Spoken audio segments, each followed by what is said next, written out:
ఆ ముందు పోతున్న కారులోని వ్యక్తుల్ని ఎవరో తీసుకెళ్లినారని చెప్పి చెప్పడం జరిగింది. వెంటనే శేఖర్ ఇన్స్పెక్టర్ గారు ఆ ప్లేస్ కు పోయినారు. ఆ ప్లేస్ కు పోయిన తర్వాత అక్కడ కారు కూడా కనిపించలేదు. వెంటనే దానికోసం తిరిగి పోలీస్ స్టేషన్కి వచ్చి కంప్లైంట్ ఇవ్వడం జరిగింది శేఖర్ సిఐ గారు. దానిపైన ఒక కేసు రిజిస్టర్ జరిగింది. తర్వాత ఆ కారును ట్రేస్ చేసి తీసుకురావడం జరిగింది. ఆ కారులో వ్యక్తులు కూడా రావడం జరిగింది, ఇద్దరు. అందులో కారులో 1,25,00,000 రూపాయలు స్వాధీనం చేసుకోవడం జరిగింది.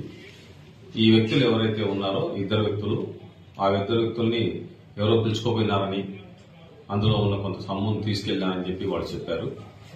ఈ ఇద్దరు వ్యక్తులు కూడా సూరత్ సంబంధించిన వాళ్ళు, గుజరాత్ సంబంధించిన వాళ్ళు.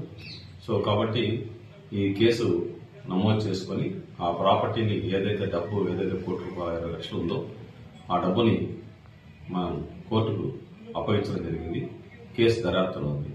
సార్, ఎవరు దుండగులు ఎవరని చెప్పి ఆ విషయమే ఇప్పుడు దర్యాప్తు ఉంది. ఎవరు చేశారు, వీళ్లే చేశారా లేకుంటే ఎవరైనా వేరే వాళ్ళు చేశారా అనే విషయం గురించి ఇప్పుడు దర్యాప్తు జరుగుతుంది. ఎన్ని వెహికల్లో వచ్చారు, వాళ్ళు ఎందుకు వెళ్తున్నారు ఇటువైపు, వాళ్ళకి అదే ఇవన్నీ కూడా మనం దర్యాప్తు తేల్చాల్సి వస్తుంది. హైవేలో జరిగింది. హైవేలో మనకు అంటే అది పర్టికులర్ గా ప్లేస్ అని చెప్పలేము.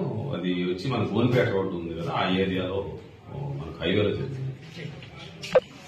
ఇప్పుడు ఆ విషయం వాళ్ళు పూర్తిగా తేల్చాల్సి ఉంది. ఈ డబ్బు ఎక్కడికి తీసుకెళ్తున్నారు ఏంది అనేది, ఇది దేనికి సంబంధించిన డబ్బు అనేది తేల్చాల్సింది మనం.